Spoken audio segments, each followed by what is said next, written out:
Hi, welcome to Veda commerce education.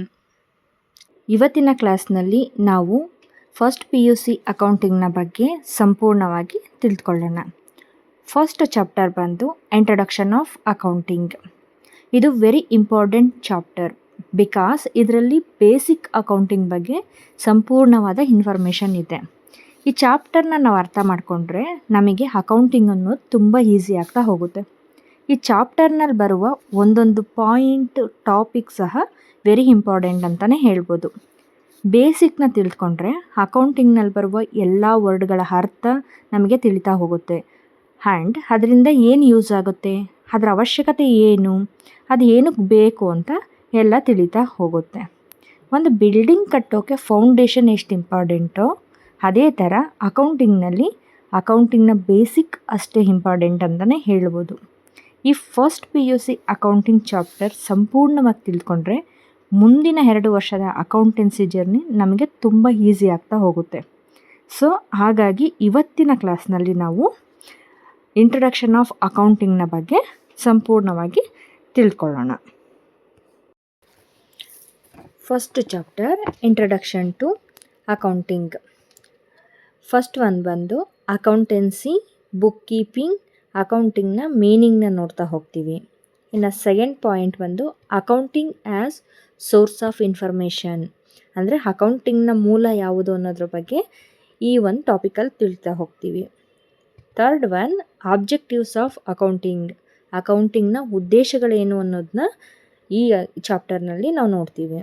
ಇನ್ನು fourth one ಬಂದು role of ಅಕೌಂಟಿಂಗ್ನ ಪಾತ್ರ ಏನು, ಅದು ಏನಕ್ಕೆ ಬೇಕು ಅನ್ನೋದ್ರ ಬಗ್ಗೆ ರೋಲ್ ಆಫ್ ಅಕೌಂಟಿಂಗ್ನಲ್ಲಿ ನಾವು ತಿಳಿತಾ ಹೋಗ್ತೀವಿ.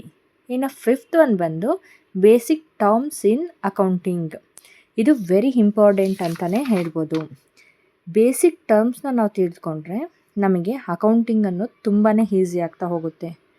ಇದರಲ್ಲಿ entity, business transaction, capital, drawings, assets, liabilities, debtor, creditor, goods, purchases, sales, stock, profit, gain, expenses, loss, expenditure, revenue, discount, voucher ಇವೆಲ್ಲದರ ಬಗ್ಗೆ ನಾವು ಡೀಟೇಲಾಗಿ ಈ ಒಂದು ಬೇಸಿಕ್ ಟರ್ಮ್ಸ್ ಆಫ್ ಅಕೌಂಟಿಂಗ್ನಲ್ಲಿ ತಿಳಿತಾ ಹೋಗ್ತೀವಿ.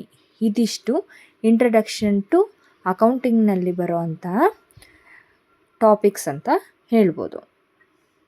ಈಗ ಫಸ್ಟ್ ನಾವು ಅಕೌಂಟಿಂಗ್ನಲ್ಲಿ ಒರಿಜಿನ್ ಆಫ್ ಅಕೌಂಟಿಂಗ್, ಅಂದರೆ ಅಕೌಂಟಿಂಗ್ನ ಮೂಲ ಯಾವುದು ಅನ್ನೋದನ್ನು ನಾವು ತಿಳ್ಕೊತಾ ಹೋಗೋಣ.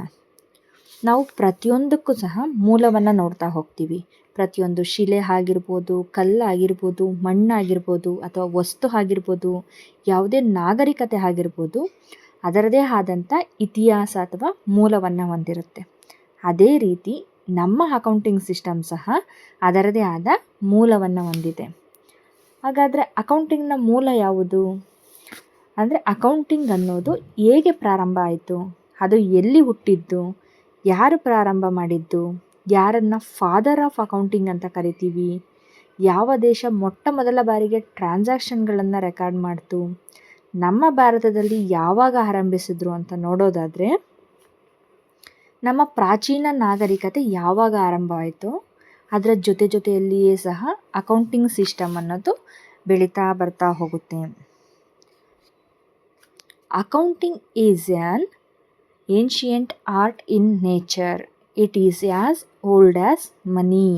It is closely related with human civilisation and started with the money system. Accounting ಅನ್ನೋದು ಒಂದು ಪ್ರಾಚೀನ ಕಲೆ. Accounting is an ancient art in nature, ಅಂದರೆ ಅಕೌಂಟಿಂಗ್ ಅನ್ನೋದು ಒಂದು ಪ್ರಾಚೀನ ಕಲೆ. ಇದು ಮನಿಯ ಆವಿಷ್ಕಾರದಷ್ಟೇ ಹಳೆಯದಾಗಿದೆ. Accounting it is closely related with human civilisation. Accounting ಅನ್ನೋದು ಮಾನವ ನಾಗರಿಕತೆಯೊಂದಿಗೆ ನಿಕಟ ಸಂಬಂಧವನ್ನು ಹೊಂದಿದೆ. And started with the money system. Money system ಯಾವಾಗ ಉಗಮ ಆಯಿತೋ ಆವಾಗ ಮನಿ ಸಿಸ್ಟಮ್ನ ಜೊತೆಗೆ ಈ ಅಕೌಂಟಿಂಗ್ ಅನ್ನೋದು ಆರಂಭವಾಯಿತು ಅಂತಲೇ ಹೇಳ್ಬೋದು. ನಮ್ಮ ನಾಗರಿಕತೆ ಬೆಳೆಯುತ್ತಾ ಹೋದಂತೆ ನಮ್ಮ ಅಕೌಂಟಿಂಗ್ ಸಹ ಬೆಳೀತಾ ಹೋಗೋದನ್ನು ನಾವು ನೋಡ್ತೀವಿ. ಜನರಿಗೆ ಮೊದಲು ಮನಿಗೆ ರಿಲೇಟೆಡ್ ಆಗಿ ಯಾವುದೇ ಇನ್ಫಾರ್ಮೇಷನ್ ಇರಲಿಲ್ಲ. ಅವರು ಫಸ್ಟು ಬಾರ್ಟರ್ ಸಿಸ್ಟಮ್ನ ಫಾಲೋ ಮಾಡ್ತಿದ್ರು. ಅಂದರೆ ವಸ್ತುಗೆ ವಸ್ತುಗಳನ್ನ ಎಕ್ಸ್ಚೇಂಜ್ ಮಾಡ್ಕೊಳ್ತಾಯಿದ್ರು. ಆಗಿನ ಕಾಲದಲ್ಲೆಲ್ಲ ವಸ್ತುಗಳಿಗೆ ವಸ್ತುಗಳನ್ನ ಎಕ್ಸ್ಚೇಂಜ್ ಮಾಡ್ತಾ ಹೋಗಿದ್ರು. ನಂತರ ಮನಿ ವರ್ಜಿನೇಟ್ ಆದಾಗ ಹಣಕ್ಕೆ ಎಲ್ಲ ರೀತಿಯ ಟ್ರಾನ್ಸಾಕ್ಷನ್ಗಳನ್ನು ಸ್ಟಾರ್ಟ್ ಮಾಡ್ತಾರೆ. ಹಣಕ್ಕೆ ಗೂಡ್ಸ್ ಆ್ಯಂಡ್ ಸರ್ವೀಸಸ್ನ ಎಕ್ಸ್ಚೇಂಜ್ ಮಾಡ್ಕೊಳ್ಳೋಕೆ ಸ್ಟಾರ್ಟ್ ಮಾಡ್ತಾರೆ.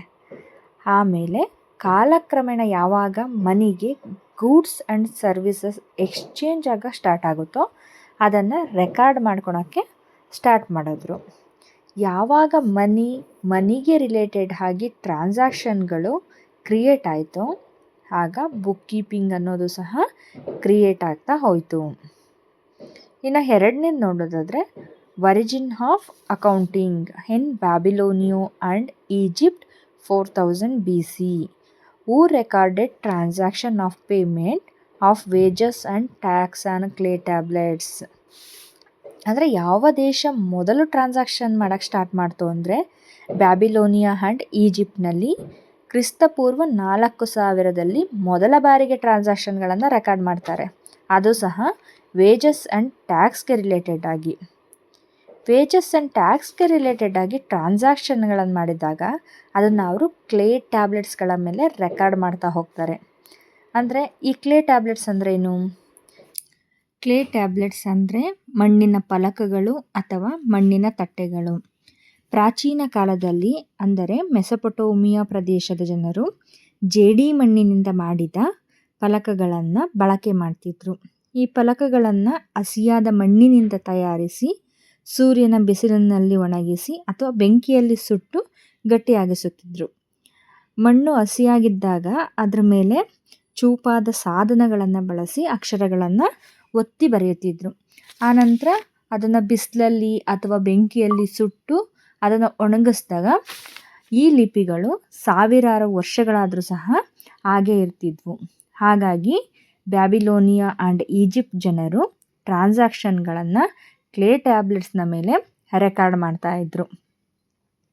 ಹಾಗಾದರೆ ನೋಡೋದಾದರೆ ನಮ್ಮ ಭಾರತ ದೇಶದಲ್ಲಿ ಯಾವಾಗ ಆರಂಭಿಸಿದ್ರು ಅಂತ ನೋಡೋದಾದರೆ the accounting system in India was practised in the ancient period by the X rulers Kautilya.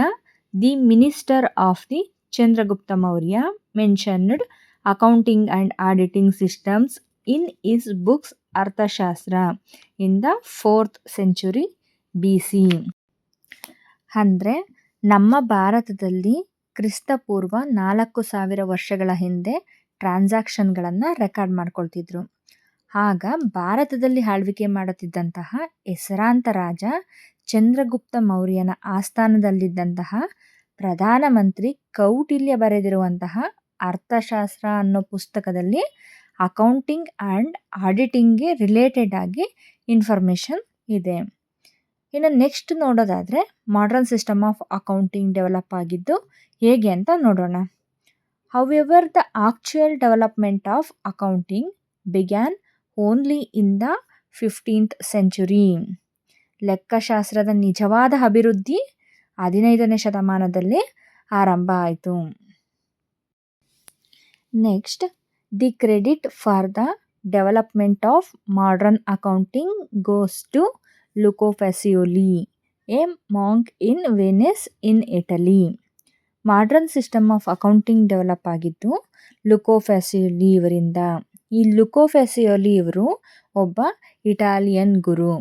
So next, he wrote in the year 1494 a book of mathematics popularly known as Summa. He wrote about bookkeeping in that book. 1494ರಲ್ಲಿ ಇವರು ಸುಮಾ ಅನ್ನೋ ಬುಕ್ನ ಬರೀತಾರೆ. ಈ book mathematical ಕ್ಯಾಲ್ಕುಲೇಷನ್ಗೆ related ಆಗಿದ್ರೂ ಸಹ ಇದರಲ್ಲಿ ಕೆಲವು book ಕೀಪಿಂಗಿಗೆ related ಆಗಿ ಇನ್ಫಾರ್ಮೇಷನ್ ಇದೆ. Next, then many people and institution on accounting started developing the system to meet the growing needs of business concern.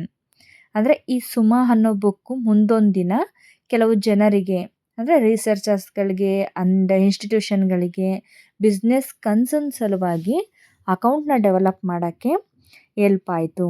So ಹಾಗಾಗಿ ಲುಕೋ ಫ್ಯಾಸಿಯೋಲಿ ಅವರನ್ನು ನಾವು ಫಾದರ್ ಆಫ್ ಅಕೌಂಟಿಂಗ್ ಅಂತ ಕರಿತೀವಿ. ಆಧುನಿಕ ಲೆಕ್ಕಶಾಸ್ತ್ರದ ಪಿತಾಮಹ ಯಾರು ಅಂತ ಅಂದರೆ ಲುಕೋ ಫ್ಯಾಸಿಯೋಲಿ ಅವರನ್ನೇ ನಾವು ಹೇಳೋದು. ಇನ್ನು ನೋಡೋದಾದರೆ developments in science and technology have been adapted to meet to the requirements of business concerns. Computerized accounting as replaced the manual accounting nowadays. ಮುಂದೆ ವಿಜ್ಞಾನ ಮತ್ತು ತಂತ್ರಜ್ಞಾನ ಬೆಳವಣಿಗೆ ಆದಂಗೆ ಅಂದರೆ ಟೆಕ್ನಾಲಜಿ ಇಂಪ್ರೂವ್ ಆದಂಗೆ ಅಕೌಂಟಿಂಗ್ನ ಪದ್ಧತಿ ಸಹ ಮ್ಯಾನ್ಯುಯಲ್ ಅಕೌಂಟಿಂಗ್ ಅಂದರೆ ಹಳೆಯ ಕೈಯಿಂದ ಬರೆಯುವ ಬರವಣಿಗೆಯನ್ನು ಬದಲಿಸಿ ಕಂಪ್ಯೂಟರ್ ಆಧಾರಿತ ಲೆಕ್ಕಪತ್ರ ಪದ್ಧತಿ ಅಭಿವೃದ್ಧಿಯಾಗಿದೆ. ಅಂದರೆ ಮೊದಲೆಲ್ಲ ಏನು ಎಲ್ಲ ರೆಕಾರ್ಡ್ಸ್ನ ಕೈಯಿಂದ ಬರಿತಾ ಇದ್ರು. ಸೊ ನವೆಡೇಸ್ ಟೆಕ್ನಾಲಜಿ ಇಂಪ್ರೂವ್ ಆದಂಗೆ ಕಂಪ್ಯೂಟರ್ನಲ್ಲಿ ಪ್ರತಿಯೊಂದನ್ನು ಎಂಟ್ರಿ ಮಾಡ್ತಾ ಹೋಗ್ತಾರೆ. ಇದಿಷ್ಟು ಸಹ ಒರಿಜಿನ್ ಆಫ್ ಅಕೌಂಟಿಂಗ್ ಅಂದರೆ ಅಕೌಂಟಿಂಗ್ನ ಮೂಲ. ಇದಿಷ್ಟು ಅರ್ಥ ಆಗಿದೆ ಅಂದ್ಕೊತೀನಿ. ನೆಕ್ಸ್ಟ್ ಕ್ಲಾಸ್ನಲ್ಲಿ ನಾವು objectives of accounting, futures of accounting and book keeping ಬಗ್ಗೆ ತಿಳ್ಕೊಳ್ಳೋಣ.